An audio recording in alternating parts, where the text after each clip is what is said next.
Hey everyone, welcome back to The Explainer. So glad you're here. If you're the kind of person who loves to really peel back the layers on how things work, specifically the mechanics of compassion and that incredible human-animal bond, you've landed in the absolute right spot.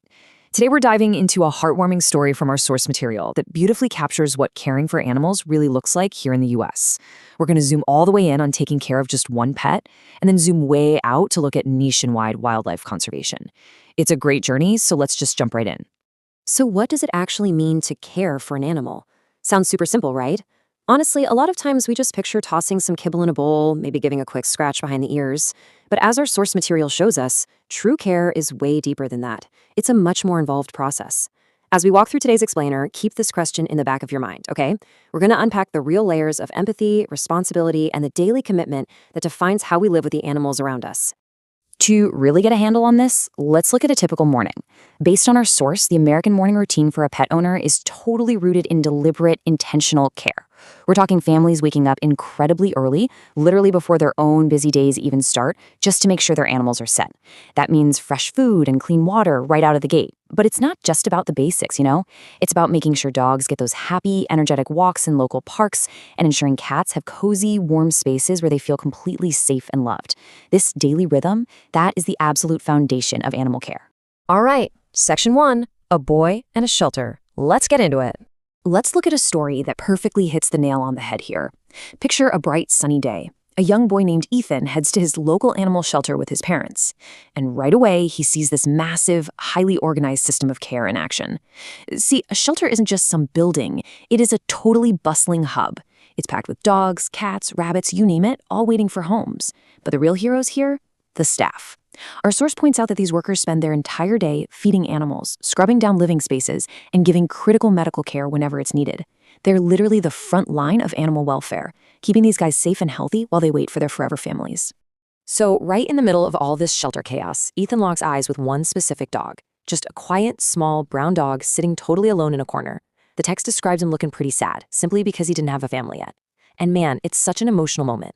Ethan didn't overwhelm him. He just walked up gently, offered his hand, and the dog slowly gave his tail a little wag and licked Ethan's fingers. Boom. Instant connection. Ethan smiled, and in that split second, he knew for a fact he was going to help this dog.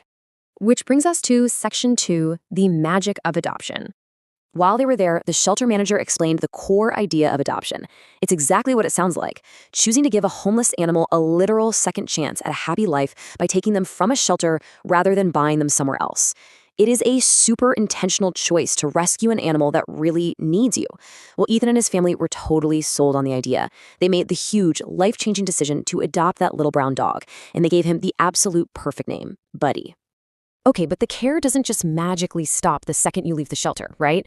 You've got the shelter visit, the official adoption, but then comes step 3. When Buddy got to his new house, Ethan's family was ready. Comfy bed? Check. New toys? Check. Healthy food? You bet. But to genuinely care for an animal, all that love has to be paired with practical health management. So the very next stop on their journey was heading straight to the vet. And we're not talking about a quick pat on the head and a treat. The vet did a deep dive, like we see outlined here. They checked Buddy's teeth, looked deep in his ears, assessed his overall physical health, and, absolutely crucially, gave him all his needed vaccinations. This just goes to show that bringing a pet into your life means stepping up and committing to their long-term medical well-being. So what happens next? Well, as the weeks rolled by, Buddy completely transformed. With a safe home and solid medical care, he turned into this incredibly happy, energetic dog. Every single day, Ethan and Buddy were out in the backyard playing fetch. They'd go on these long walks, just exploring all the nearby trails together. Buddy was absolutely thriving, bouncing off the walls with love and energy, all because of that structured, dedicated care he was getting. Now let's shift gears a bit for Section 3, protecting our wild neighbors. Ethan and Buddy's story is amazing, no doubt about it. But our source material pushes us to zoom out and look at the bigger picture. This perfectly highlights the contrast between the two main worlds of animal care. On one side, domestic care. That's your cozy homes, your bowls of fresh food, those routine vet visits we just talked about. But wildlife care, that's a whole different ballgame. That's about protecting massive natural habitats, rescuing wild animals that get injured, and the ultimate goal is almost always returning them straight back to nature. It is the exact same compassion, just applied in two totally different sets of practices. And across the US, this wildlife care happens on a staggering scale. We're talking national parks and dedicated wildlife centers working around the clock to protect a massive variety of species. Our source calls out animals like deer, bears, and eagles. I mean, you're obviously not bringing a bear into your living room. Instead, wildlife experts are out there in the field, working incredibly hard to rescue these specific animals when they're hurt and shield them from danger so they can keep thriving out in their natural ecosystems. To bring these big concepts down to earth, the text gives us another really cool anecdote about Ethan. His school actually took a trip to a wildlife rescue center, giving Ethan and his classmates a front row seat to this exact kind of care. They literally got to watch a bald eagle recovering from a wing injury. No way, right? They also saw a super fragile baby deer being nursed until it was finally strong enough to head back into the forest. Seeing that firsthand totally bridged the gap for Ethan. It connected the pet he loved at home with the wild animals living all around him. Moving right along to Section 4, making a big difference. So during that rescue center trip, the guide dropped a major piece of wisdom on the kids.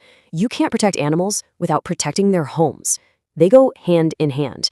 And the guide laid out some incredibly simple but impactful everyday actions. Keep our parks clean, actually recycle our waste, plant trees, and always respect wildlife from a safe distance.